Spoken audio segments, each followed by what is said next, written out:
નમસ્કાર, હું છું કેતલ અને આપ જોઈ રહ્યા છો CB24।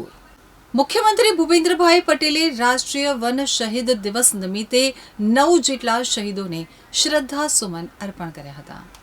મુખ્યમંત્રી શ્રી ભૂપેન્દ્રભાઈ પટેલે 11મી સપ્ટેમ્બર રાષ્ટ્રીય વન શહીદ દિવસે ગાંધીનગરમાં રાજ્યના પ્રથમ વનપાલ સ્મારક ખાતે જઈ અને વન શહીદોને શ્રદ્ધાસુમન અર્પણ કર્યા હતા।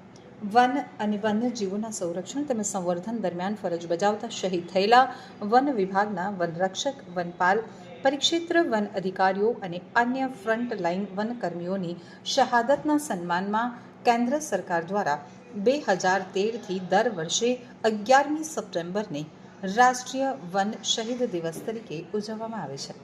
તો ગુજરાત રાજ્યમાં આવી શહાદતને વરેલા 9 જેટલા વન શહીદો પ્રત્યે કૃતજ્ઞતા વ્યક્ત કરી તેમની ભાવાંજલિ અર્પણ કરવા મુખ્યમંત્રી શ્રી ભૂપેન્દ્રભાઈ પટેલ ગાંધીનગર સેક્ટર 30માં વન ચેતના કેન્દ્ર ખાતે નિર્માણ થયેલા રાજ્યના પ્રથમ વનપાલ સ્મારક ખાતે પહોંચ્યા હતા।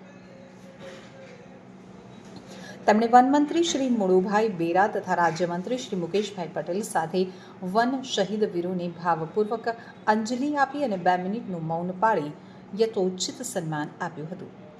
આ સમયે ધારાસભ્ય શ્રીમતી રીટાબહેન પટેલ, વન પર્યાવરણ અગ્ર સચિવ શ્રી સંજીવકુમાર તેમજ head of the forest force Shri AP Singh તથા વન વિભાગના વરિષ્ઠ અધિકારીઓએ પણ વન શહીદોને શ્રદ્ધાંજલિ આપી હતી।